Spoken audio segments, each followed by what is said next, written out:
Welcome guys. आज के video में हम लोग बात करने वाले हैं फेजर डायग्राम और एलसीआर सर्किट के बारे में। ठीक है, उम्मीद करते हैं कि इससे पहले वाला जो भी वीडियोस था अल्टरनेटिंग करंट चैप्टर का, वो सब आप लोगों ने बढ़िया तरीके से देख लिया है। ठीक है, कंप्लीट। तभी आपको ये आज का क्लास अच्छे तरीके से समझ में आएगा। जिस पिछले वाले क्लास में हम लोगों ने बात किया था AC voltage applied to a inductor, applied to a capacitor ना, अप्लाइड टू अ रेसिस्टर, तो इन सब चीज़ों के बारे में हम लोगों ने बात किया था और इंडक्टिव रिएक्टेंस के बारे में जाना था, कैपेसिटिव रिएक्टेंस जाना था। वो सारा चीज़ आपने किया हुआ है अगर, तो आपको आज का क्लास अच्छे तरीके से समझ में आएगा, नहीं तो आपको दिक्कत हो जाएगी थोड़ी सी। अच्छा ठीक है, अगर उसका नॉलेज है तब तो फिर कोई बात नहीं। देखा जाए फेजर डायग्राम जो है क्या है। फेजर डायग्राम एक तरह का हाइपोथेटिकल एक डायग्राम है जिसके मदद से हम लोग जो है कॉम्प्लिकेटेड से भी कॉम्प्लिकेटेड अल्टरनेटिंग करंट वाला जो सर्किट है, यानी कि एसी सर्किट है, उसको स्टडी कर सकते हैं। यानी कि कॉम्प्लिकेटेड एसी सर्किट का रेसिस्टेंस पता कर सकते हैं।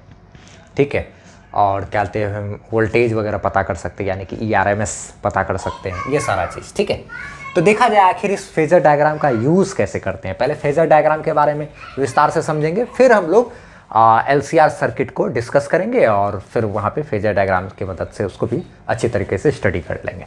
देखा जाए ज़रा सा, तो पहले फेजर डायग्राम, ठीक है, फेजर डायग्राम को अच्छे तरीके से समझते हैं कि एक हाइपोथेटिकल डायग्राम तो है, लेकिन इस डायग्राम का आखिर क्या बनावट है, कैसे कैसे वर्क करता है, ये सारा चीज़ को पहले हम लोग बारी से समझते हैं। तो एक डायग्राम का हम एक झलक दिखलाते हैं। ठीक है, बुक में आप देखोगे तो थोड़ा सा आपको कॉम्प्लेक्स जैसा दिखेगा, लेकिन हम यहाँ पर बहुत ही आसान तरीके से आप लोगों को बता देते हैं। आपको सबसे पहले क्या करना है कि ये इस तरीके से इधर एक्स एक्सिस, वाई एक्सिस और ये निगेटिव वाई एक्सिस, ठीक है, ये डायग्राम पहले बना लेना है। इसका जो एक्स एक्सिस है उस तरफ होता है रेसिस्टर का रेसिस्टेंस, जिसको कि हम लोग XR से डिनोट करते हैं, रेसिस्टर का रेसिस्टेंस, और VR मतलब रेसिस्टर का वोल्टेज, और इसी तरफ होता है IRMS। इस तरीके से इधर पहले रेसिस्टर का रेसिस्टेंस, रेसिस्टर का वोल्टेज और IRMS तीनों चीज़ को एक्स एक्सिस के तरफ आप लोगों को पहले लिख लेना है। ठीक है, उसके बाद क्या क्या काम करना है सबको बारी बारी से समझते हैं। इधर पॉजिटिव वाई एक्सिस के तरफ आपको लेना है XL, यानी कि इंडक्टर का रेसिस्टेंस, और ये लेना है इधर VL, यानी कि इंडक्टर के थ्रू जो क्या कहते हैं वोल्टेज होता है उसको, इंडक्टर के अक्रॉस वोल्टेज। ठीक है, अच्छा ये फिर उसके बाद इस दिशा में आपको लेना है क्या, तो XC, यानी कि कैपेसिटिव रिएक्टेंस, यानी कि कैपेसिटर का रेसिस्टेंस, और इसी तरफ आपको लेना है नेगेटिव एक्सिस की तरफ ही VC, यानी कि वोल्टेज अक्रॉस कैपेसिटर। ठीक है, अच्छा पहले तो आपको डायग्राम में ये सारा चीज़ को दिखला लेना है। ठीक है, अच्छा ठीक, उसके बाद आपको एक बात और तरीका पता होना चाहिए। पहले ये काम आपको करना पड़ेगा अपने मन से, ठीक है, फिर करने के बाद तब जा कर के जो है आप लोग अच्छे तरीके से फेजर डायग्राम का यूज़ कर पाओगे। लेकिन उसमें फेजर डायग्राम का यूज़ करना कैसे? फेजर डायग्राम का यूज़ करने से पहले आपको छोटा छोटा सा बात का ध्यान रखना होगा। याद होगा आपने क्लास 11th में वेक्टर पढ़ा होगा, या फिर क्लास 12th का जो पहला चैप्टर है इलेक्ट्रिक चार्ज एंड फील्ड, उसमें भी वेक्टर का कुछ सवाल का में वेक्टर का ज़रूरत हल्का फुल्का पड़ा था। ठीक है, तो बस उतना ही वेक्टर का हल्का सा काम पड़ेगा। जैसे क्या पड़ेगा वो बताते रहते हैं। पहले देखा जाए, जैसे कि अगर मान लिया जाए आपके पास इधर अगर 5 न्यूटन, ये 7 न्यूटन का फोर्स लग रहा है, और इधर अगर हल्का सा नॉलेज चाहिए, इधर लग रहा है 5 न्यूटन का फोर्स लग रहा है, तो नेट फोर्स अगर निकालना हो, ये फेजर डायग्राम को वेक्टर के तरीके से डील किया जाता है, वेक्टर का जोड़ घटा यहाँ पे चलता है। तो अगर इधर 7 न्यूटन इधर 5 न्यूटन, तो नेट फोर्स कितना होगा आप लोग आराम से निकाल सकते हैं। नेट फोर्स निकालने के लिए बड़ा वाला में से छोटा वाला को घटाएंगे, चूँकि दोनों उल्टा डायरेक्शन में, इसलिए 7 - 5 कर दिए, तो बराबर क्या 2 न्यूटन का फोर्स लग रहा है। किधर लग रहा है? ऊपर, यानी कि ऊपर की तरफ कितना फोर्स लग रहा है? 7 - 5 नेट फोर्स है, 7 - 5 किधर? ऊपर की तरफ। अच्छा, उसी तरीके से अगर मान लिया जाए कभी ऐसा हो जाएगा, सर्किट में मिलेगा ऐसा कि इधर का रेसिस्टेंस ज़्यादा है और इधर का रेसिस्टेंस कम है, तो नेट रेसिस्टेंस अगर निकालना है तो वेक्टर के तरीके से काम करेगा। XL ज़्यादा है और XC अगर कम है, तो हमको नेट रेसिस्टेंस क्या होगा? XL - XC ऐसे लिखना पड़ेगा। और किधर आएगा? ऊपर की तरफ। XL - क्या? XC। जैसे कि यहाँ ऊपर 7 है, नीचे 5 है, तो नेट कितना आया? 7 - 5 किधर? ऊपर की तरफ। ऊपर ज़्यादा है तो उधर ही असर जाएगा। एक्सएल और एक्ससी को जब डील कर रहे होंगे तो नेट किधर आएगा, ऊपर की तरफ, क्योंकि एक्सएल ज़्यादा बोल रहे हैं तो एक्सएल माइनस एक्ससी। हाँ, कोई ज़रूरी नहीं कि हर बार एक्सएल ज़्यादा हो, हम एक एग्जाम्पल ले लिए कि एक्सएल ज़्यादा है एक्ससी से। एक्सएल क्या है, ज़्यादा है एक्ससी से। एक्सएल का मतलब इंडक्टिव रिएक्टेंस, ये कैपेसिटिव रिएक्टेंस। अच्छा ठीक है, कभी अगर मान लिया जाए ये ज़्यादा हुआ, तब अगर ये ज़्यादा हुआ तो क्या होता है, इस बार ये ज़्यादा है और ये क्या है, कम है, तो उस कंडीशन में नेट इधर आ जाएगा और हमको तब कैसे लिखा देंगे, एक्ससी माइनस क्या, एक्सएल, ऐसा काम करेंगे ना। अच्छा ठीक है, ठीक है, चलो ये सब छोटे छोटे जानकारी। और एक बात बताओ, अगर मान लिया जाए ये और ये है खाली सिंपल, तो क्या बोलते हैं, अगर आपको मान लिया जाए इधर है 2 न्यूटन का फोर्स लग रहा है, इधर 4 न्यूटन का फोर्स लग रहा है, ठीक है, और दोनों के बीच एंगल कितना है, ये 90 डिग्री है, तो फिर इसका और इसका नेट निकालने के लिए कैसे निकालोगे, इन दोनों का रिजल्टेंट तो ऐसे आएगा, बीच में आएगा ना, इसका और इसका, तो इधर जो भी बीच में आएगा जिधर भी, तो वो निकालने का तरीका, ये रिजल्ट निकालने का तरीका क्या होता है, इस रिजल्ट को निकालने का तरीका √4 का स्क्वायर प्लस 2 का स्क्वायर प्लस 2 इंटू क्या 4 इंटू क्या 2 इंटू क्या कॉस 90 डिग्री, यही ना करते हो।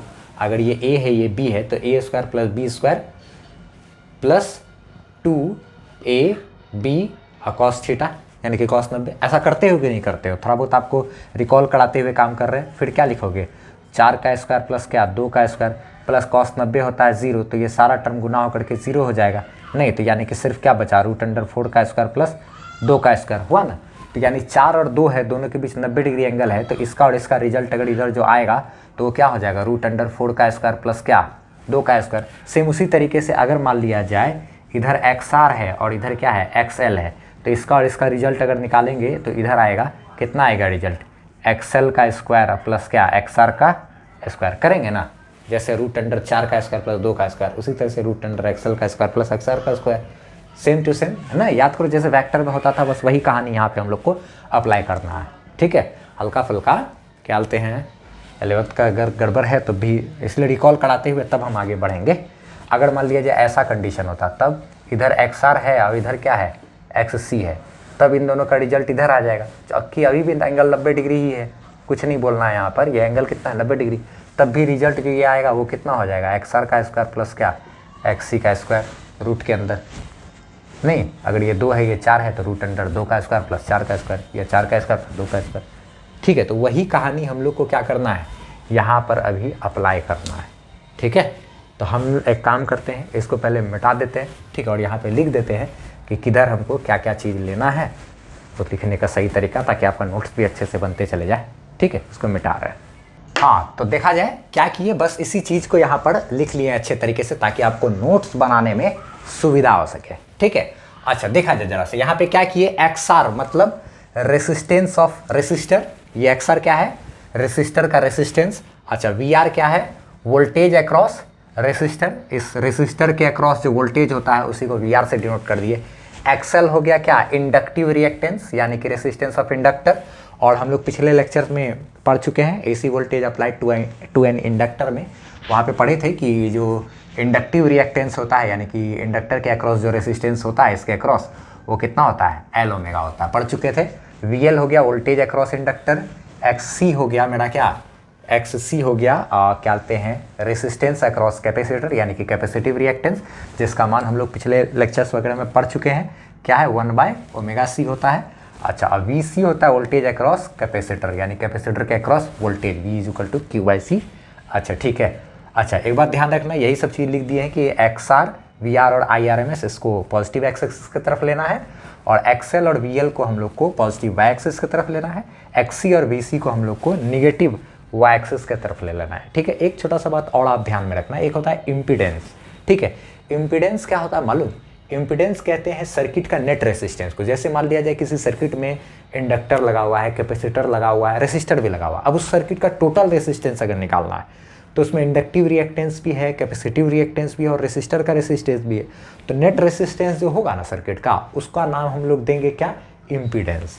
अगर 2 या 2 से अधिक तरह का रिएक्टेंस जैसे कि इंडक्टिव रिएक्टेंस, कैपेसिटिव रिएक्टेंस, ये दोनों मैच कर रहा हो, या फिर इंडक्टिव कैपेसिटिव और साथ साथ रेसिस्टर का भी रेसिस्टेंस, ये सब मिक्स हो रहा हो, तो उसका जो कॉम्बिनेशन होगा ना नेट, उसको हम लोग क्या बोलेंगे, इम्पीडेंस बोलेंगे, जेड से डिनोट करते हैं। और ये भी एक तरह से रेसिस्टेंस ही है, जैसे रिएक्टेंस, इंडक्टिव रिएक्टेंस हो या कैपेसिटिव रिएक्टेंस, वो मेरा रेसिस्टेंस ही है। उसी तरीके से ये भी इम्पीडेंस भी मेरा क्या है, रेसिस्टेंस ही है। तो इसलिए इसका ऐसा यूनिट भी मेरा क्या हो जाएगा, ओम ही हो जाएगा।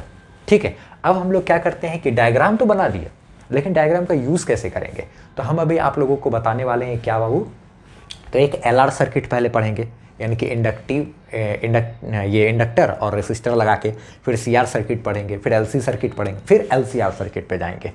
स्टेप बाय स्टेप जाएंगे तो बड़ा मज़ा आएगा। ठीक है, तब एक काम करते हैं, सबसे पहले इसका स्क्रीनशॉट ले लो आप। ठीक है, लिए स्क्रीनशॉट, चलो ठीक है। अब हम लोग क्या करते हैं, इसका यूज़ करते हैं फेजर डायग्राम का। ठीक है, पहला यूज़ देखेंगे और फेजर डायग्राम खींचेंगे एक एलआर सर्किट के लिए। तो हम लोग अभी एलआर सर्किट हेडिंग देंगे और उसी में सारा कैलकुलेशन करेंगे, ताकि स्टेप बाय स्टेप करते करते आपको आखिरी में एलसीआर सर्किट बहुत आसानी से हो जाएगा। देखा जाए जरा सा। अब हम लोग जो है LR circuit with AC source बात करेंगे। ठीक है, यानी कि AC voltage applied to LR circuit ना। तो यानी कि एल आर यानी कि इंडक्टर और क्या, रेसिस्टर, दोनों लगा हुआ है यहाँ पर। इसमें एसी सोर्स अप्लाई कर दिए है, ई बराबर ई नॉट साइन ओमेगा टी, जिसका इक्वेशन होता है। ठीक है, तो यहाँ पे चूंकि कैपेसिटर नहीं है तो इधर वाला टर्म लेने की ज़रूरत नहीं है, बिना उसके काम चल जाएगा। अगर हमको देखा जाए क्या इसका, इस सर्किट का अगर हमको नेट रेसिस्टेंस चाहिए, तो नेट रेसिस्टेंस चाहिए यानी कि एक्सएल और एक्सआर, इन दोनों का रिजल्ट वही ना। तो एक्सएल और एक्सआर का रिजल्ट अगर निकालेंगे, तो एक इधर है, एक वेक्टर इधर है, तो रिजल्ट निकालने का तरीका आपको अभी थोड़ा देर पहले बताएं। और वही जो नेट रेसिस्टेंस होगा, यानी कि एक्सएल और एक्सआर, ये नेट रेसिस्टेंस ही तो मेरा क्या कहलाएगा, जेड कहलाएगा, इम्पीडेंस कहलाएगा। किसका किसका, इसका और इसका इक्विवेलेंट इधर। ठीक है, और ये जो जेड बराबर होगा, वो जेड बराबर मेरा, ये जेड बराबर क्या हो जाएगा, एक्सएल और एक्सी है, दोनों के बीच 90 डिग्री एंगल है। तो अभी आपको बताए थे रूट अंडर ए का स्क्वायर प्लस बी का स्क्वायर, बी का स्क्वायर बताए थे ना। एक्सएल का स्क्वायर प्लस क्या करना है आपको, एक्सआर का स्क्वायर कर देना है। तो यही आपको क्या दे देगा, जेड दे देगा। अच्छा ठीक है, इसी में देखा जाए अगर हमको क्या चाहिए, ई आर एम एस चाहिए। ठीक है, क्या चाहिए, ई आर एम एस। ठीक है, तो ई आर एम एस अगर चाहिए तो ई आर एम एस कैसे निकलेगा, ये वी एल और वी आर से निकलेगा। अच्छा ठीक है, तो जैसे ई आर एम एस अगर आपको निकालना हो, तो आप ई आर एम एस यानी कि नेट वोल्टेज अगर आपको चाहिए, तो आप अगर ये कोशिश करोगे कि इसका वोल्टेज वी एल और इसका वोल्टेज वी आर, दोनों को अगर सीधा जोड़ दोगे तो नेट वोल्टेज के बराबर हो जाए, ऐसा नहीं होगा। ठीक है, एनसीईआरटी का आप एक एग्जाम्पल अगर सॉल्व करोगे, ठीक है, तो उसमें भी इस तरीके का प्रॉब्लम है। एग्जाम्पल नंबर 7.6, ठीक है, उसमें भी इस तरीके का एक क्वेश्चन दिया हुआ है, उसको बनाओ ना आप। ठीक है, तो आपको पता चलेगा कि अगर ये है और ये है, इन दोनों का अगर वोल्टेज को आप डायरेक्ट जोड़ दोगे या बोलोगे क्या कि अच्छा जितना वोल्टेज इधर से दिया जा रहा है वही वोल्टेज बराबर हो जाएगा इन दोनों के वोल्टेज के डायरेक्ट सम के बराबर, तो ऐसा नहीं होता है। हमको नेट वोल्टेज अगर निकालना है, तो नेट वोल्टेज इसमें जो कि इन दोनों में जो कि डिस्ट्रीब्यूट हो रहा है, तो वो नेट वोल्टेज यानी कि ERMS, ठीक है, एवरेज वोल्टेज अगर निकालना है, तो वो हमको निकालने के लिए VL का स्क्वायर और इसका स्क्वायर का रूट ही करना पड़ेगा, यानी कि इसका और इसका रिजल्ट फेज़र डायग्राम की तरह ही निकालना पड़ेगा, यानी कि फेज़र सम ही होगा। रूट अंडर VL का स्क्वायर प्लस क्या VR का स्क्वायर ही करना पड़ेगा। अच्छा, ये जो Z अभी हम लोग बात किए, ये Z के बारे में हम लोग क्या क्या लिख सकते हैं। Z तो क्या हो गया, इम्पीडेंस। Z मेरा क्या है, इम्पीडेंस है ना, हम लोग जानते हैं Z हो गया इम्पीडेंस। इम्पीडेंस यानी कि नेट रेसिस्टेंस LR सर्किट का। तो कभी कभी ना ऑब्जेक्टिव में कहीं ना किसी बोर्ड के एग्जाम में होता है ऐसा, ठीक है। बिहार में तो देखा गया है कि बोर्ड एग्जाम में इस तरीके का ऑब्जेक्टिव इसमें पूछ देता है कि LR सर्किट है तो उसका नेट रेसिस्टेंस कितना होगा, इम्पीडेंस बताइए।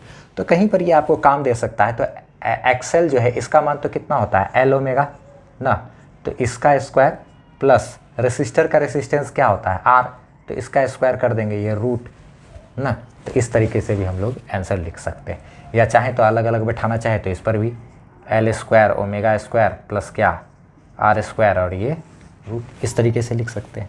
और ये तो VL और VR मेरा इसका वोल्टेज और इसका वोल्टेज अपना जब सवाल में दिया रहेगा वैल्यू, तो वो हम लोग इसका स्क्वायर करके रूट करके जोड़ेंगे तो ERMS नेट वोल्टेज के बराबर हो जाएगा। एग्जाम्पल नंबर 7.6 बनाना, आप देखना, आपको समझ में आ जाएगा, ठीक है। अच्छा, इसी से रिलेटेड एक क्वेश्चन भी है उसमें। अब एक चीज़ क्या कहते हैं, ये और ये VL और VR का ये करोगे तो जब ये आएगा ये भी मेरा इसी डायरेक्शन में आता है, जिधर जेड रहता है उसी डायरेक्शन में मेरा क्या आ जाएगा, ये ERMS भी आएगा। ठीक है। अच्छा एक चीज़ और देखो आप यहाँ पर, एक सेकेंड, तो ये जो जेड है ना और यहाँ पर क्या कहते हैं, ये जो क्या है मेरा, ये XR यानी कि ये इधर X एक्सिस, ये वाला जो टर्म रहता है, ये जो एंगल बनता है जो कि जेड यानी कि इम्पीडेंस, ये जेड मेरा जो एंगल बनाता है ना इसके साथ XR VR और IRMS के साथ यानी कि X एक्सिस के साथ, उस एंगल को ही हम लोग फाई से डिनोट करते हैं और इसको फेज कांस्टेंट बोलते हैं या फेज डिफरेंस बोलते हैं। यहाँ पर फाई मेरा क्या है, फेज डिफरेंस होता है। ठीक है, फेज डिफरेंस। ठीक है, फाई मेरा फेज डिफरेंस हो गया। तो IRMS मेरा यहाँ पर है। ठीक है, और यहाँ से ये मेरा क्या है, इधर फेज आया, इधर इसी डायरेक्शन में मेरा क्या बोल रहे हैं, ERMS भी रहता है। ठीक है, जिधर जेड आता है उसी डायरेक्शन में कौन रहता है, ERMS रहता है। ठीक है, तो यहाँ पर देखो इससे ऊपर जा रहे हैं पॉजिटिव में, तो इधर मतलब ERMS का फेज ज़्यादा हो गया। ऐसे पढ़ते हैं इस डायग्राम, सबसे मदद लेना हमको कि IRMS यहाँ है और ERMS का फेज क्या है, ज़्यादा है।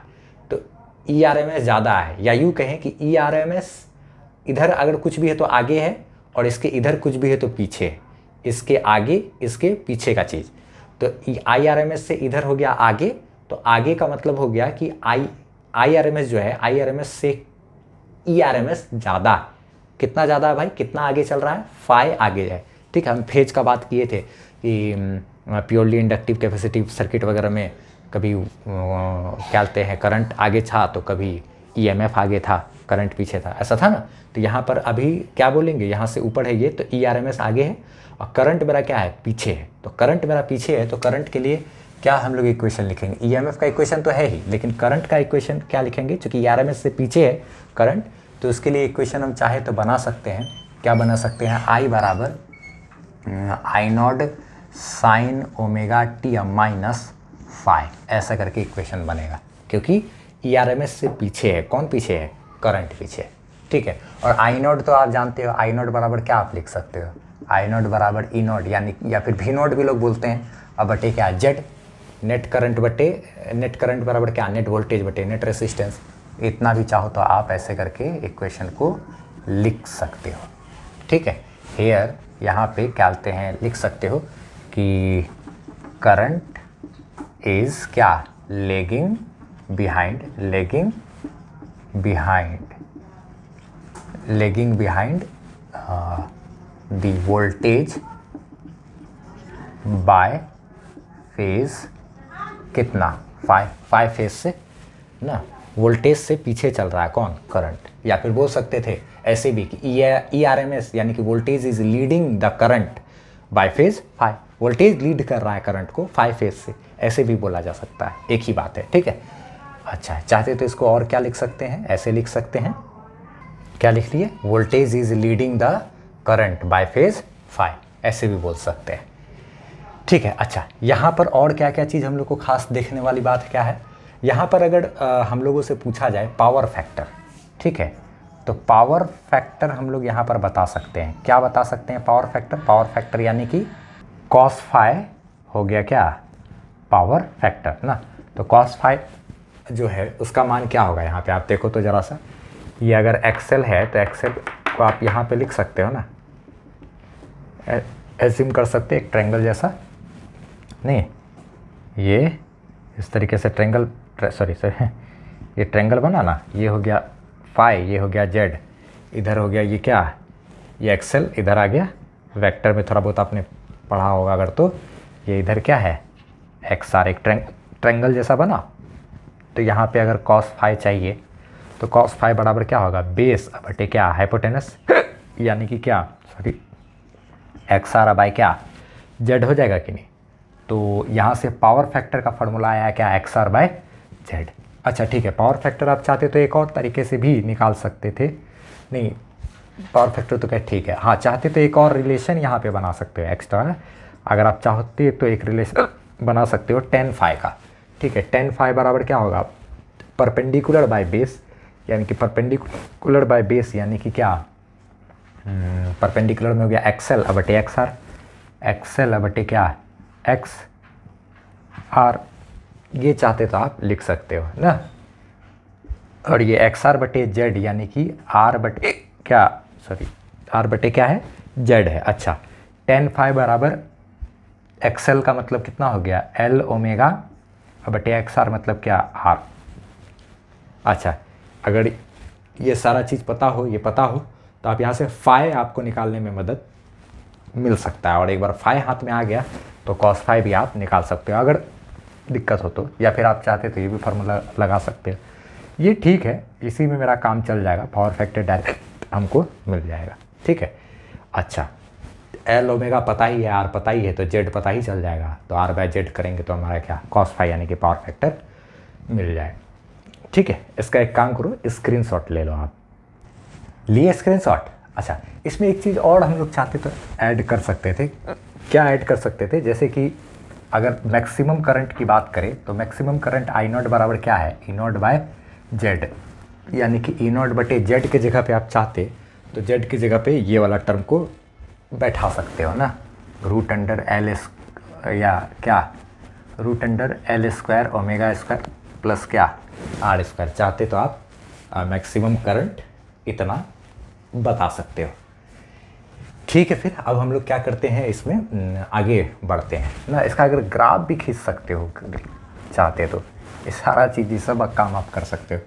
देखो, ग्राफ सही तरीके से तो आएगा नहीं, क्योंकि जब टाइम जीरो है तो ईएमएफ मेरा क्या है, ज़ीरो है। तो टाइम जीरो होने पे ईएमएफ ज़ीरो का तो ग्राफ आपने खींचा हुआ है। ठीक है, लेकिन अगर यहाँ पर क्या है, करंट की बात करें तो करंट का जो है वो मेरा फाई से क्या है, पीछे चल रहा है ना।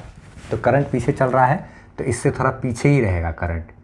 ठीक है, और ऐसे करके कुछ ना कुछ अपना कोई ऐसे ग्राफ रहेगा। ठीक है, जो भी हो इधर से शुरू होगा, बस यही कहना चाह रहे थे। ठीक है, ये आपका करंट का ग्राफ हो गया। अच्छा, ठीक, तो इस तरीके से कुछ बनेगा। ये सब ये उतना इम्पॉर्टेंट नहीं है, इसको नेगलेक्ट कर सकते हैं आप। ठीक है, चलो अब हम लोग आगे बात करते हैं दूसरा नंबर, जिसमें हम लोग सीआर सर्किट के बारे में बातचीत करेंगे।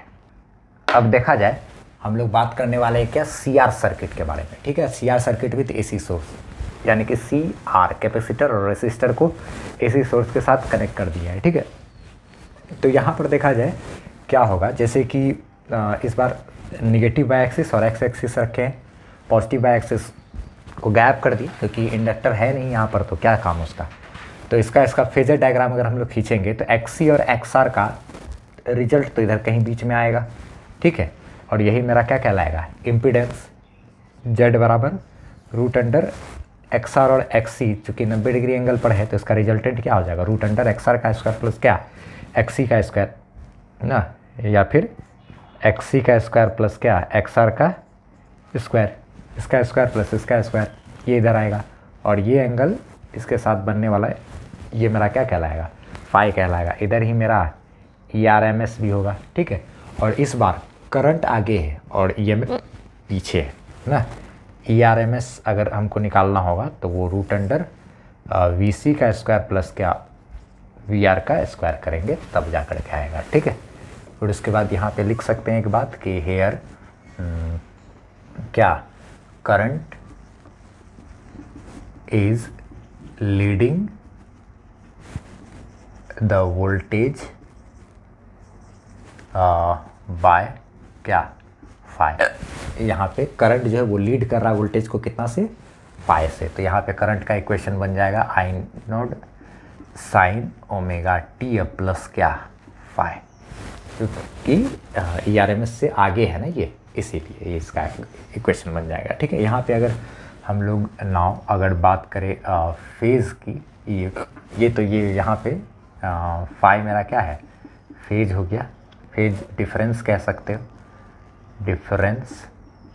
अच्छा, एंड क्या कहते हैं, पावर फैक्टर की बात करें, अगर पावर फैक्टर की बात करें तो पावर फैक्टर आराम से निकल जाएगा, क्या होता है, कॉस फाई बराबर बेस बटे हाइपोटेनस।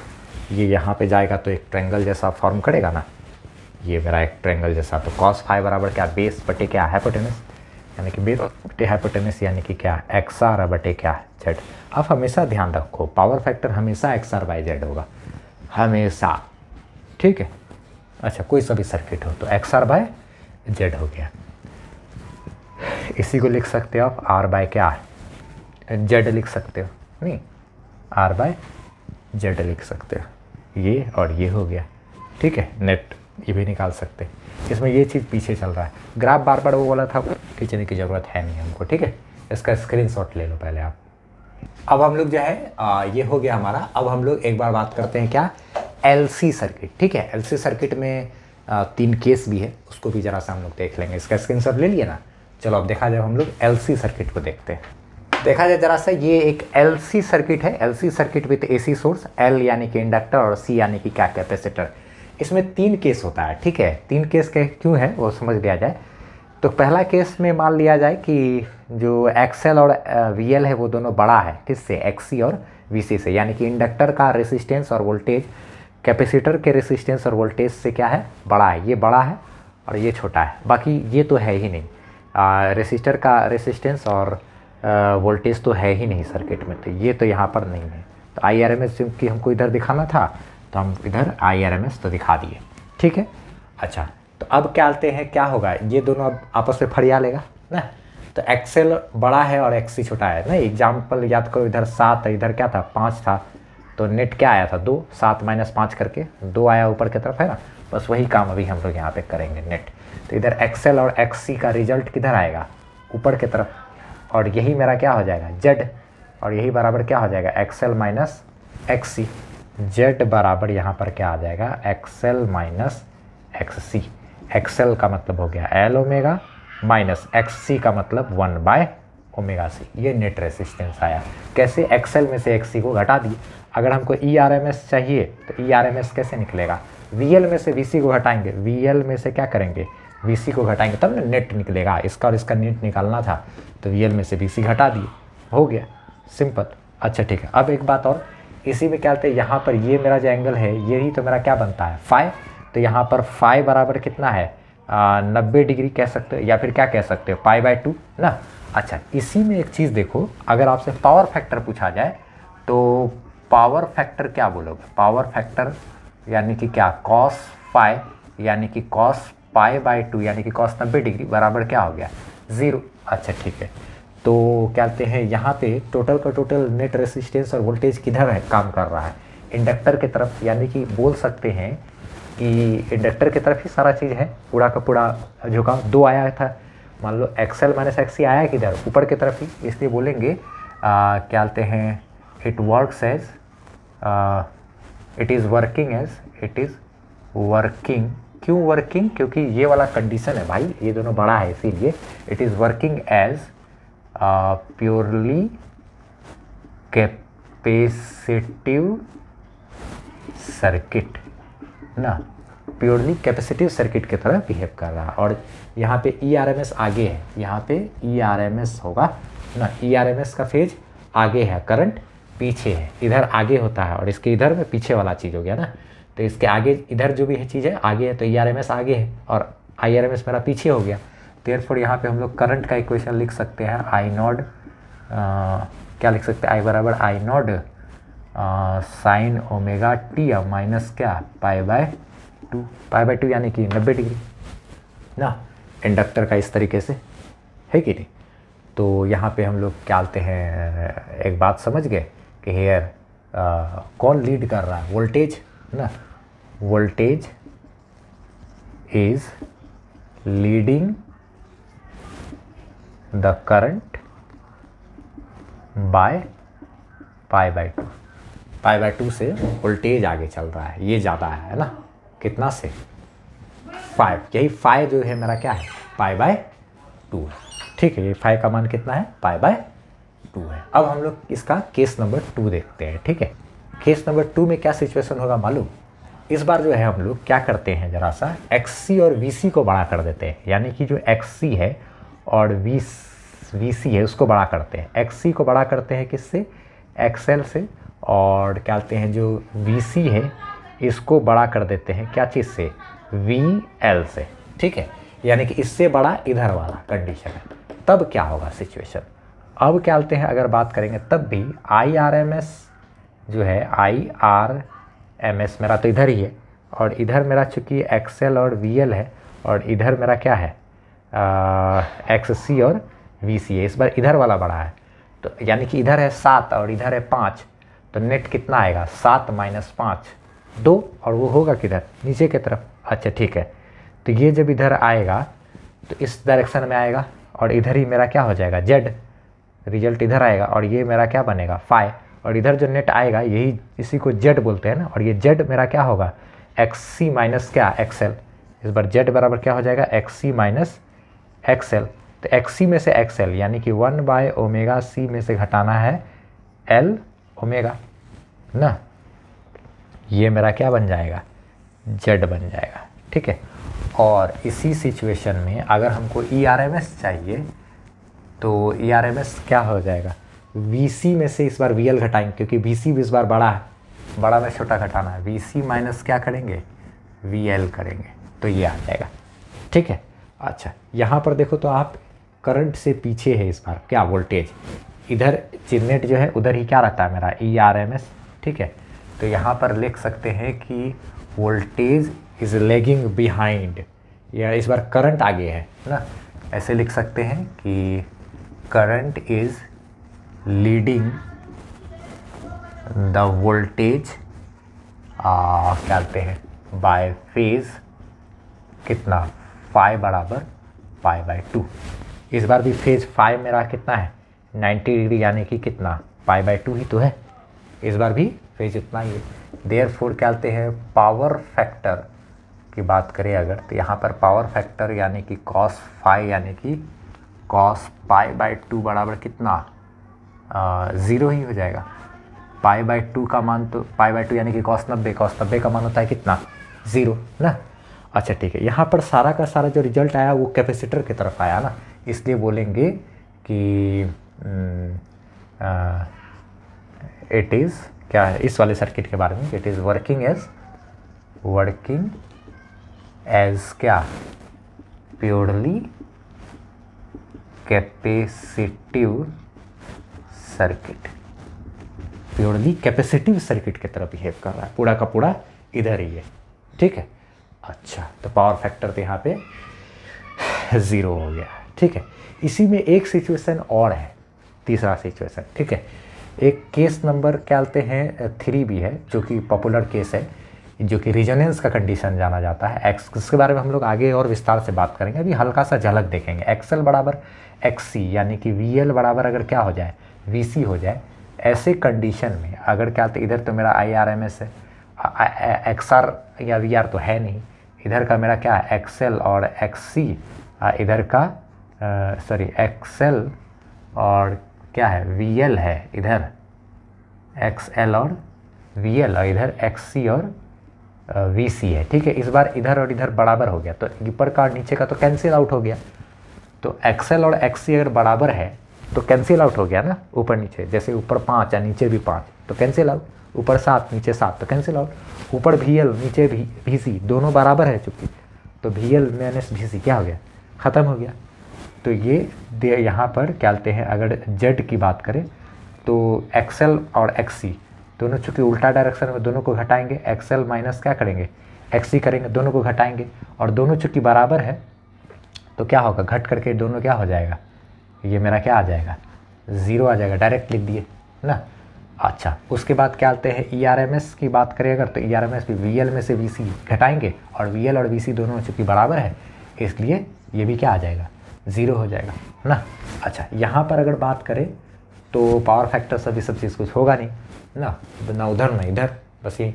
अच्छा Z क्या कहते हैं 0 है, तो यहाँ पे अगर करंट की बात करें तो IRMS बराबर क्या होता है ERMS बटे क्या है Z, और ये Z चूँकि 0 है इसीलिए IRMS मेरा क्या हो जाएगा नीचे 0 बराबर, तो ये मेरा क्या हो जाएगा इनफाइनाइट हो जाएगा कि नहीं, कितना हो जाएगा इनफाइनाइट कह सकते हैं। ठीक है, टाइम्स करंट का मान बढ़ जाएगा, यानी कि करंट का मान बहुत ज़्यादा बढ़ेगा, ये कहने का अर्थ हो गया। अच्छा ठीक है, यहाँ पर क्या कहते हैं आप XL बराबर XC, तो यहाँ पे एक ऐसा चीज़ बोल सकते हो चूँकि XL बराबर क्या है XC है, तो XL का मतलब यानी कि L ओमेगा बराबर XC यानी कि 1/ωc है कि नहीं। तो ये एक सिचुएशन है, तो हम लोग इसी सब चीज़ के बारे में और भी विस्तार से बात अभी आगे भी करने वाले हैं, इसलिए रोक देते हैं यहाँ पर ये एल ओमेगा बराबर क्या 1/ω/c है। ठीक है, तो इसी चीज़ को आगे भी अभी डिस्कस करेंगे। ठीक है, LCR सर्किट में भी, तो इसलिए बस इसको यहीं पे इतने पे ही रोक देते हैं। तो ये इस तरीके से ये सारा चीज़ हुआ है। इसका स्क्रीनशॉट ले लो पहले आप। लिए स्क्रीनशॉट। हाँ, एक चीज़ और ध्यान रखना है इसमें, ये वाला जो सिचुएशन है ना, ये कंडीशन जब XL बराबर XC हो जाए, यानी कि इंडक्टिव रिएक्टेंस और कैपेसिटिव रिएक्टेंस बराबर, तो ये जो कंडीशन है ना, दिस कंडीशन इज क्या कहते हैं, नॉन एज रिजोनेंस, जिसके बारे में हम लोग नेक्स्ट वीडियो में तो अच्छे से बात करेंगे, और एक बार और रिजोनेंस के बारे में हम लोग अभी चर्चा करने वाले। यहाँ से देखोगे आप तो ये ओमेगा इधर मल्टीप्लाई अगर हो जाएगा तो ओमेगा स्क्वायर बराबर 1/L है ना, ये C है ना, ये L इधर चला जाएगा तो 1/LC है। फिर इस स्क्वायर को उधर भेजोगे तो ओमेगा बराबर 1/√LC हो जाएगा। ठीक है, ये आप अपने से भी कर सकते हो। ठीक है, हम चूँकि इसके बारे में और भी एक बार और बात करेंगे आगे चल करके, तो फिर से यही सिचुएशन करेंगे। ओमेगा इधर आया तो omega into omega, omega square हो गया, L इधर चला गया तो 1/LC हो गया। अब इस स्क्वायर को उधर भेजेंगे तो टोटल पे रूट होना था, तो 1 का रूट तो कुछ होता नहीं है, तो इस पर रूट आ गया, तो ओमेगा बराबर 1/√LC भी होता है। ठीक है, या ओमेगा बराबर आपने पढ़ा है 2π इंटू क्या फ्रीक्वेंसी, तो बराबर 1/√अंडर क्या LC, तो यहाँ से फ्रीक्वेंसी बराबर ये 2π इधर चला जाएगा, तो फ्रीक्वेंसी बराबर 1/2π√अंडर क्या LC भी होता है। ठीक है, फ्रीक्वेंसी बराबर 1/2π√अंडर LC भी होता है। तो इस चीज़ को हम लोग एक बार और अभी LCR सर्किट में पढ़ेंगे। अच्छा, यहाँ पे एक चीज़ और देखने वाली बात थी, यहाँ पर करंट जो है वो लीड कर रहा है ना π/2 से। ठीक है, तो यहाँ पर पावर फैक्टर ऐसा हो गया। करंट का अगर इक्वेशन चाहे तो बना सकते थे। यहाँ पे एक बात और क्या बोलते हैं, करंट का इक्वेशन क्या हो जाएगा, I बराबर I0 sin ω/t, और क्या बोलते हैं लीड कर रहा है ना, तो प्लस क्या π/2। ऐसा चाहते तो आप करंट का एक इक्वेशन भी यहाँ पर दे सकते थे। अब फाइनली स्क्रीनशॉट लो तो ज़्यादा सही है। ठीक है, ये फिर ये लिखना, और सबसे आखिरी में ये लिख लेना। ले लिए ना स्क्रीनशॉट फाइनल वाला। ठीक है, चलो अब हम लोग क्या करते हैं, LCR सर्किट पे आते हैं। अभी आपका एक तरीके से बेस बना दिए हैं, ताकि अब जब LCR सर्किट में बात करेंगे ना, तब वो आपको ईजिली समझ में आ जाएगा एकदम आराम से। ठीक है, फिर नेक्स्ट वीडियो अलग से रिजोनेंस का एक अलग वीडियो देंगे हम आप लोगों को। ठीक है, तो अब क्या करते हैं, LCR सर्किट पे बात करते हैं। उसमें भी 3 कंडीशन आएगा, केस 1 2 3 करके देखा जाए जरा। अब देखा जाए series LCR circuit with AC source, यानी कि ऐसा भी हेडिंग हो सकता था, AC voltage applied to a series LCR circuit, जैसा कि NCERT में। ठीक है, सेम चीज़ है। ठीक है, AC voltage applied to a series LCR circuit. ठीक है, अच्छा तो देखा जाए LCR सर्किट यानी कि ये हो गया L इंडक्टर, और ये हो गया C, और ये हो गया क्या R, इन तीनों को अप्लाई कर दिए, सीरीज में है ये। एक पैरेलल LCR सर्किट भी होता है ना, LCR circuit, parallel LCR circuit with AC source, उसके बारे में भी आप लोगों को बताएंगे हम, पूरा चैप्टर आप पढ़ते रहिए। ठीक है, LCR सर्किट ये हो गया XL, इसका इंडक्टिव रिएक्टेंस होता है कितना L ओमेगा, ये हो जाता है इसका XC, इसका इंडक्टिव रिएक्टेंस है 1/ω/c, और ये XR इसका रेसिस्टर का रेसिस्टेंस होता है कितना R होता है। ठीक है, इसमें भी कंडीशन है केस 1 लेकर के चलते हैं। ठीक है, केस 1 में जब हम लोग मान लिया जाए ये तीनों है ना, तो पहले हम लोग क्या करते हैं, XL और XC में से XL को बड़ा समझ लेते हैं, तब काम करते हैं। क्या मान लिए कि XL यहाँ पे बड़ा है किससे, XC से, और VL बड़ा है किस चीज़ से, VC से। VL बड़ा है क्या चीज़ से, VC से। ठीक है, और तब हम लोग यहाँ पर फेजर डायग्राम वगैरह भी खींचेंगे अब सारा चीज़। तो यहाँ पर अभी हम लोग के पास क्या XR भी होगा, VR भी होगा, IRMS भी होगा। ठीक है, इसी तरफ अच्छा इधर हो गया क्या XC, और क्या कहते हैं VC, और इधर हो जाएगा क्या XL और VL ना। अब हम लोग क्या देख रहे हैं यहाँ पे कि XL और VL ज़्यादा है किससे, XC VC से। तो पहले तो हम लोग को इसका और इसका रिजल्टेंट निकालना होगा, XL के हिसाब से ही बात करते हैं। ठीक है, तो XL और ये XL XC के हिसाब से ही बात कर रहे हैं। XL और XC में बड़ा है कौन, XL, तो पहले इसका और इसका रिजल्ट निकालेंगे। तो XL और XC का रिजल्ट होगा क्या, XL माइनस XC, बोलो आएगा कि नहीं, क्या आ गया XL माइनस XC, ये इधर आया कि नहीं। पहले तो इन दोनों को फड़िया दिए एकदम, क्या XL और XC को निपट लिए, ये हो गया 7, ये है 5, तो 7 - 5 यानी 2 आया किधर, ऊपर की तरफ, 2 आया ऊपर की तरफ। अब इधर अगर 4 है लगा हुआ तो क्या आप रिजल्ट बोलोगे, रिजल्ट तो ऐसे बीच में आ जाएगा, 2 और 4 का रिजल्ट बीच में आएगा कि नहीं, √2 का स्क्वायर प्लस 4 का स्क्वायर करोगे ना। जैसे इधर 7 है इधर 5 है, तो 7 और 5 का रिजल्ट आया 2, ठीक। अब इधर 2 तो था ही, लेकिन इधर XR भी है, ये है मान लो आपका 5 है, मान लो 5 है, तो इधर 2 है, इधर क्या या फिर इधर 4 है, ठीक है। तो इसका और इसका रिजल्ट अगर निकालना है तो आप निकालना 2 का जानते हो, इसका और इसका √2 क्या होगा, 2 का स्क्वायर प्लस 4 का स्क्वायर होगा कि नहीं यहाँ पे। तो उसी तरीके से XL और XC का रिजल्ट निकाले तो ये आया XL - XC, और इसको अब इसके साथ लड़ा देते हैं, तो इसका और इसका अगर जोड़ेंगे तो ये बीच में आएगा कुछ XL - XC और XR का, और यही तो मेरा क्या Z होगा इम्पीडेंस, और ये मेरा phi होगा, और इस Z का मान हम लोग अगर निकालें तो यही आएगा, इसका और इसका रिजल्ट बनेगा √, कितना सोचो आप, XL - XC का होल स्क्वायर प्लस क्या XR का स्क्वायर। इसको अगर अच्छे तरीके से लिखे तो Z बराबर हो जाएगा √, XL के जगह पे क्या है L ओमेगा -1/ωc, अच्छा इसका होल स्क्वायर प्लस क्या R का स्क्वायर, ठीक है। अच्छा ये तो मेरा ऐसा हुआ। इस बार देखो तो यहाँ ठीक है, ये Z इधर है, इधर ही मेरा क्या हो जाएगा ERMS, और ERMS बराबर आप कैसे निकालोगे, फिर सेम टू सेम जहाँ जहाँ XL है वहीं वहीं क्या आपको VL बैठा देना, तो VL बड़ा है VC से, तो इसका निकालेंगे तो VL - VC ऊपर आएगा, क्या VL - VC ऊपर आएगा, VL - VC, और फिर इस VL - VC को VR के साथ लड़ा देंगे, तो ये हो जाएगा √, VL - VC का होल स्क्वायर प्लस VR का स्क्वायर। नहीं, इस तरीके से निकाल सकते हैं, अगर वैल्यू उसका दिया रहेगा पुट करेंगे सॉल्व करके, ERMS आ जाएगा अपने हाथ में ना।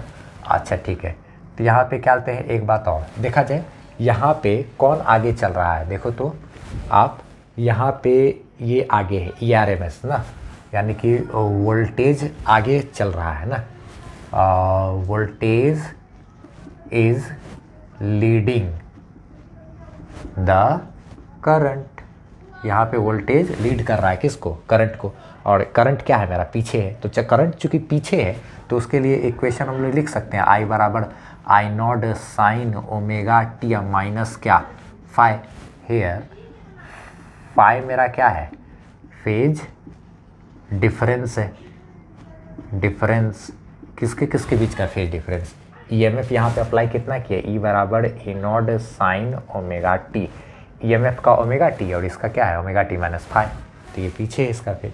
अच्छा यहाँ पर क्या आते हैं पावर फैक्टर की बात करें अगर, तो पावर फैक्टर तो होता है मेरा कितना cos phi, power factor cos phi, power factor यानी कि बेस अब बटे क्या हाइपोटेनस, यानी कि XR अब बटे क्या Z आप लिख सकते हो, XR बटे Z, यानी कि XR का मान कितना होता है, XR होता है R, अब बटे Z की बात करें तो Z का मान यहाँ पर आपके पास तो दिया हुआ है ही, √, कितना L ओमेगा -1/ωc का होल स्क्वायर प्लस क्या R स्क्वायर, ये हुआ कि नहीं।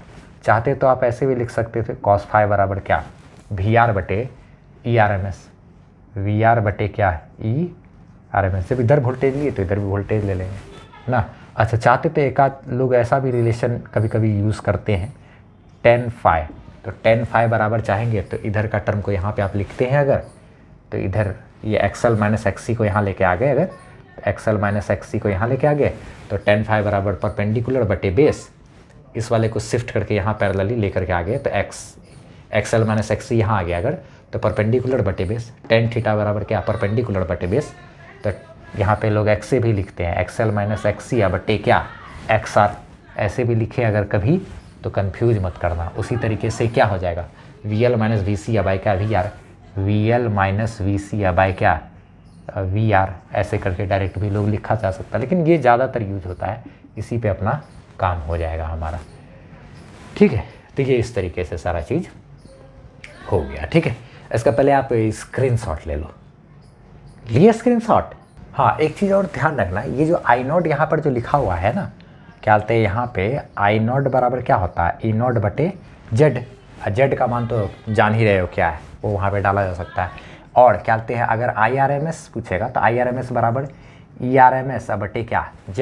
ERMS का मान अगर दिया हुआ है तो Z हम लोग क्या कहते हैं ERMS का मान तो निकाले हैं। अगर हमको IRMS चाहिए तो कैसे होगा, ERMS तो हम लोग निकाले अभी, ठीक। और उसके बाद क्या Z का मान यहाँ से है ही तो इसको बैठा देंगे, तो ERMS बटे Z करेंगे तो IRMS आ जाएगा हमारे हाथ में।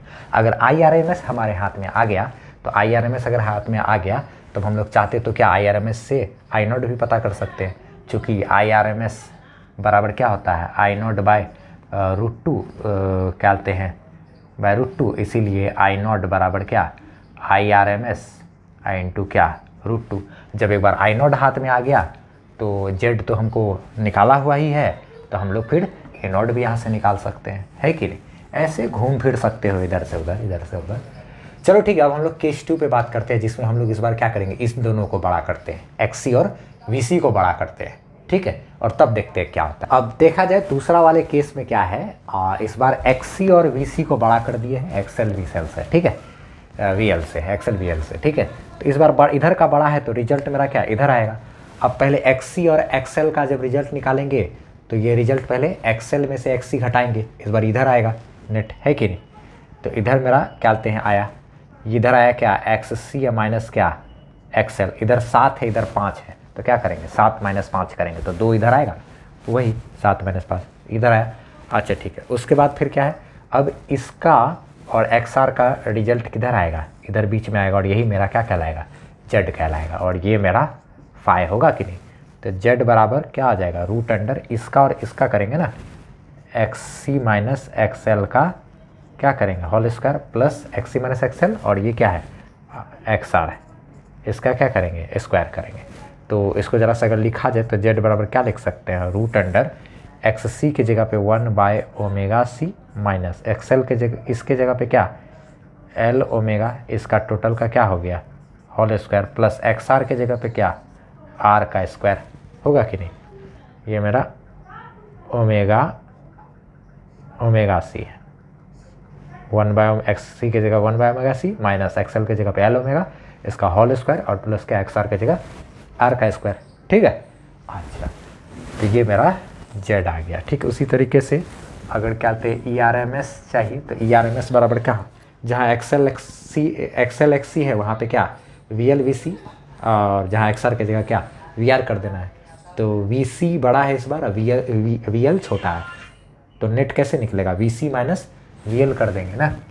अच्छा, और VC माइनस VL इधर आएगा, VC माइनस VL इधर आएगा, और ये फिर मेरा VR के साथ हो जाएगा, तो इसका और इसका ERMS भी मेरा इधर आ जाएगा, ठीक है। तो क्या हो गया, क्या कहते हैं ये इसका और इसका करते हैं तो सेम टू सेम इसी के जैसा ही ना, VC माइनस VL का होल स्क्वायर प्लस क्या VR का स्क्वायर कर देंगे, तो ये ERMS आ जाएगा, ठीक है। और यहाँ पर क्या आते हैं देखो, तो कौन आगे पीछे है, तो करंट इस बार आगे है, वोल्टेज हमारा पीछे है, या लिख सकते हैं कि current is leading the voltage by phase phi phase से लीड कर रहा है, ठीक है। यहाँ पर ये मेरा फेज डिफरेंस का काम कर रहा है कौन फाई, और यहाँ पर पावर फैक्टर की बात करें अगर, तो पावर फैक्टर बराबर क्या होता है कॉस फाई बराबर कॉस थीटा। तो ये हो गया बेस, ये हो गया क्या हाइपोटेनस, ये यहाँ से ट्रायंगल अगर यहाँ आ भी जाता है तो ये बेस बाय हाइपोटेनस यानी XR/Z, हमेशा की तरह याद रखना XR/Z ही होता है, XR यानी कि R बटे Z के जगह पे आप चाहो तो ये टोटल मान रख सकते हो, √अंडर क्या चीज़ 1/ωc माइनस L ω इस टोटल का होल स्क्वायर प्लस क्या R स्क्वायर, ये आपका क्या हो गया, अरे यार R स्क्वायर, ये आपका क्या हो गया कॉस फाई। तो कॉस फाई का मान हमेशा याद रखना XR/Z कॉस फाई बराबर XR/Z, कॉस फाई बराबर XR/Z, पावर फैक्टर XR/Z, याद कर लो इसको आप, ठीक है। तो यहाँ पर क्या बोलते हैं करंट का इक्वेशन अगर लिखना चाहें तो I बराबर I0 sin ωt। अच्छा उसके बाद देखो तो क्या कहते हैं ईएमएफ से आगे है ना करंट, तो इतना प्लस क्या फाई, ऐसे करके चाहे तो इक्वेशन बना सकते हैं। ठीक है, स्क्रीनशॉट ले लो इसका, लिया स्क्रीनशॉट। अब सबसे खास चीज़ हम लोग बात करेंगे केस नंबर 3, जिसमें कि हम लोग देखेंगे एक्सएल बराबर एक्ससी, जो कि एक रेजोनेंस का केस आएगा। ठीक है, रेजोनेंस के बारे में हम एक सेपरेट वीडियो बना देंगे, क्योंकि एक लंबा वीडियो हो गया इसीलिए। तो खैर तीसरा केस को हम लोग फटाफट से डिस्कस कर लेते हैं। अब देखा जाए हम लोग बात करते हैं क्या, केस नंबर 3, जिसमें कि एक्सएल बराबर एक्ससी ले लिया और वीएल बराबर वीसी, ये रेजोनेंस कंडीशन है। ठीक है, रेजोनेंस के बारे में हम अगला एक वीडियो बना देंगे सेपरेट, चूंकि ये लंबा हो गया इसीलिए। ठीक है, तो resonance, quality factor, sharpness of resonance, उस पर एक अलग वीडियो मेरा आएगा। ठीक है, इसके जस्ट बाद तो हम लोग बस हल्का सा रेजोनेंस को डिस्कस कर लेते हैं, हल्का सा बस, और उसके बाद तो फिर आगे काम करेंगे। सर्किट देखा जाए एलसीआर सर्किट की तरह, तो एक्सएल एक्ससी बराबर है, तो ये दोनों तो मेरा कैंसिल आउट हो गया, तो और वीएल वीसी मेरा बराबर है तो कैंसिल आउट, जैसे ऊपर 5 नीचे 5 तो कैंसिल आउट हो जाएगा कि नहीं। नेट फोर्स अगर क्या होते ऊपर भी 5 है नीचे भी 5 5 5, नेट फोर्स क्या हो गया 0।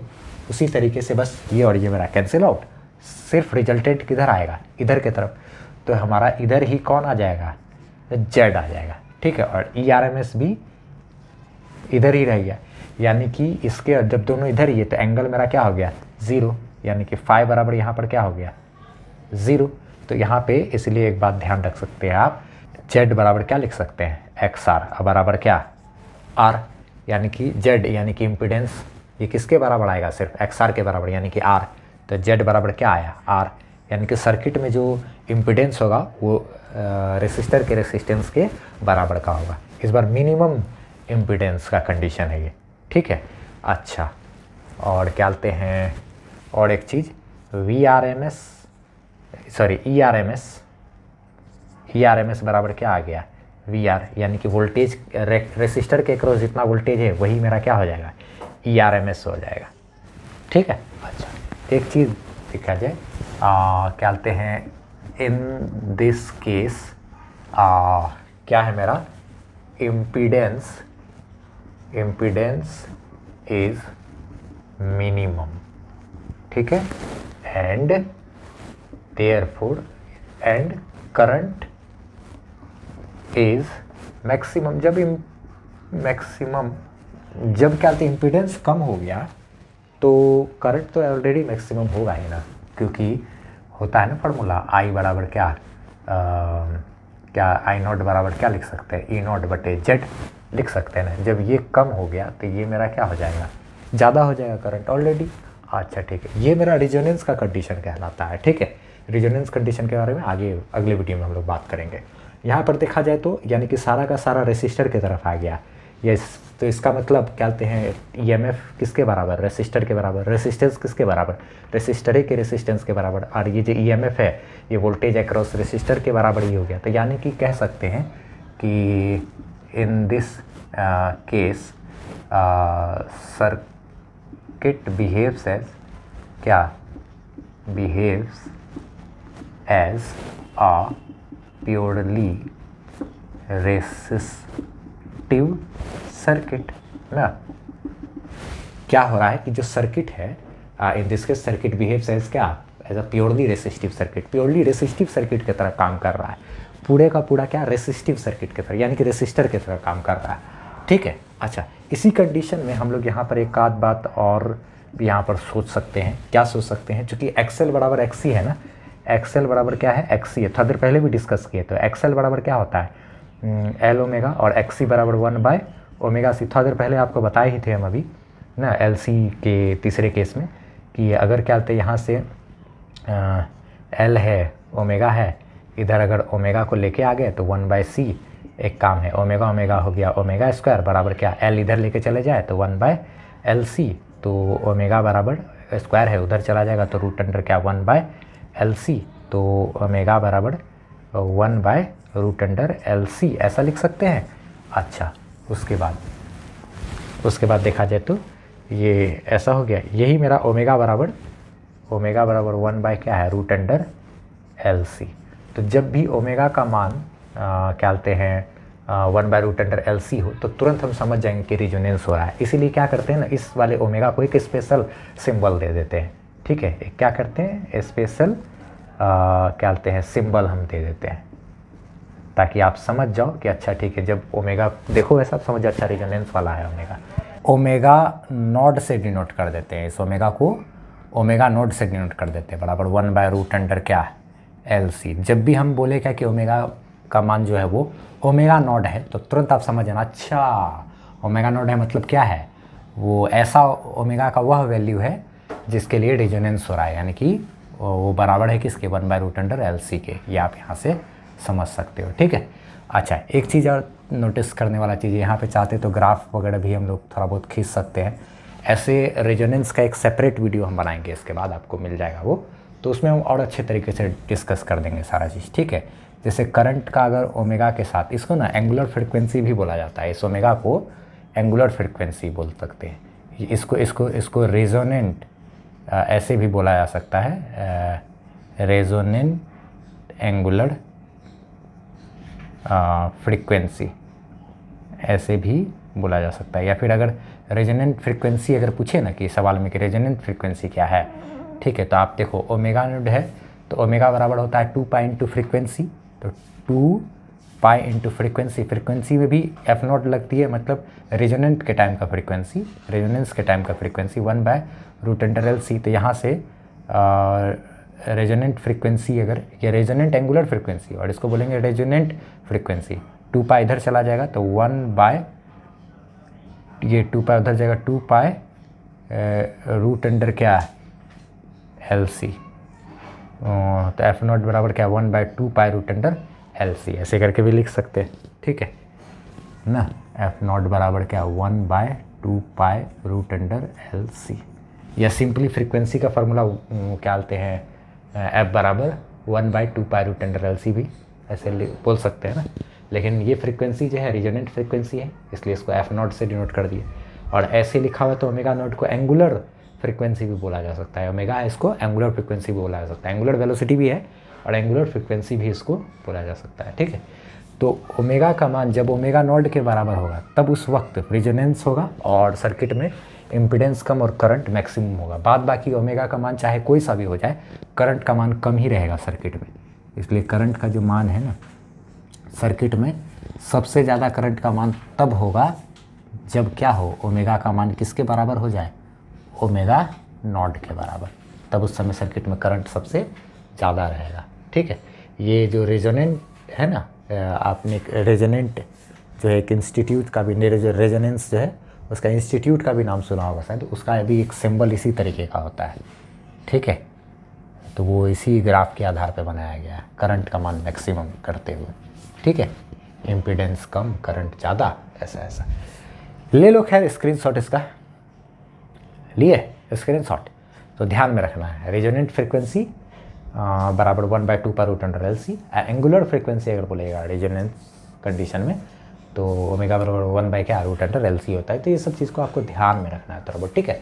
रेजोनेंस के ऊपर सेपरेटली हम लोग बात करते हैं एक अगले वीडियो में, जिसमें हम लोग resonance, sharpness of resonance, quality factor यानी कि क्यू फैक्टर जो होता है वो सारा चीज़ को, ट्यूनिंग ऑफ सर्किट यानी कि रेडियो और टेलीविज़न में जो कुट के टेलीविज़न में रिमोट से चैनल सेट करते हैं, रेडियो में ये सब चैनल वगैरह कैसे चूज़ किया जाता है, वो सब सारा चीज़ हम लोग सब कुछ डिस्कस करेंगे, बैंडविड्थ बात करेंगे, ये सारा चीज़ नेक्स्ट क्लास में, नेक्स्ट वीडियो में, ठीक है। इसके बाद जस्ट आप चाहोगे तो वो वीडियो को देख सकते हो, इसके बाद वाला जो वीडियो है, ठीक है। फिर बाय बाय, मिलते हैं हम लोग अपने नेक्स्ट वीडियो में जिसमें हम लोग रेजोनेंस वगैरह ये सारा चीज़ डिस्कस करते हैं। Bye bye.